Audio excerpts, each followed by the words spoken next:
महिला धोरण असेल किंवा आता महिला उपमुख्यमंत्री ज्या आहेत, हे तुम्ही प्रदेशाध्यक्ष असण्याच्याच या कार्यकाळामधले होते. हे मुळातच अजित पवार गटाचा जो आहे शाहू फुले आंबेडकर यांची विचारधारा घेऊन पुढे जाण्याचं हे दिसतं आहे, स्पष्ट दिसतंय. अजितदादांनी हा निर्णय घेतलेला होता, की पुरोगामी विचार आपण पुढे न्यायचा. पण तुमच्यासोबत भाजपही आहे.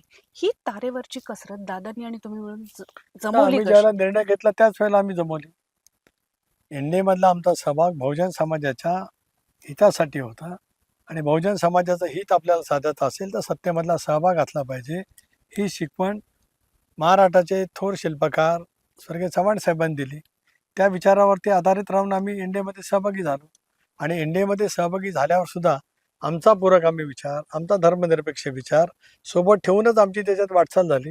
हे अनेक अर्थसंकल्पीय भाषणातून, अनेक अर्थसंकल्पीय तरतुदीतून निर्विवादपणाने आम्ही त्या ठिकाणी दादांनी सिद्ध केलं. याला भारतीय जनता पक्षाच्या शीर्षस्थ नेतृत्वाने सुद्धा सांगितलं होतं, की तुम्ही तुमच्या पद्धतीने वाटचाल करा, आपण सोबत राहू. देशामध्ये ज्यावेळेला आघाडीच्या राजकारणाची अपरिहार्यता आली, ही आत्ताच नाही आली. 1989 सालापासून देशामध्ये आली. राज्यामध्ये सुद्धा 78 साली पुलोचं सरकार बनलं, 95 साली शिवसेना भाजपचं सरकार बनलं. तिथपासून आत्तापर्यंत अशी ज्यावेळेला आघाडीच्या राजकारणाची अपरिहार्यता येते, त्यावेळेला वेगवेगळी विचारसरणी सुद्धा देशासाठी, राज्याच्या स्थैर्यासाठी एकत्रित येतात. त्यामुळे वेगळं वागण्याचं काही कारण नाही.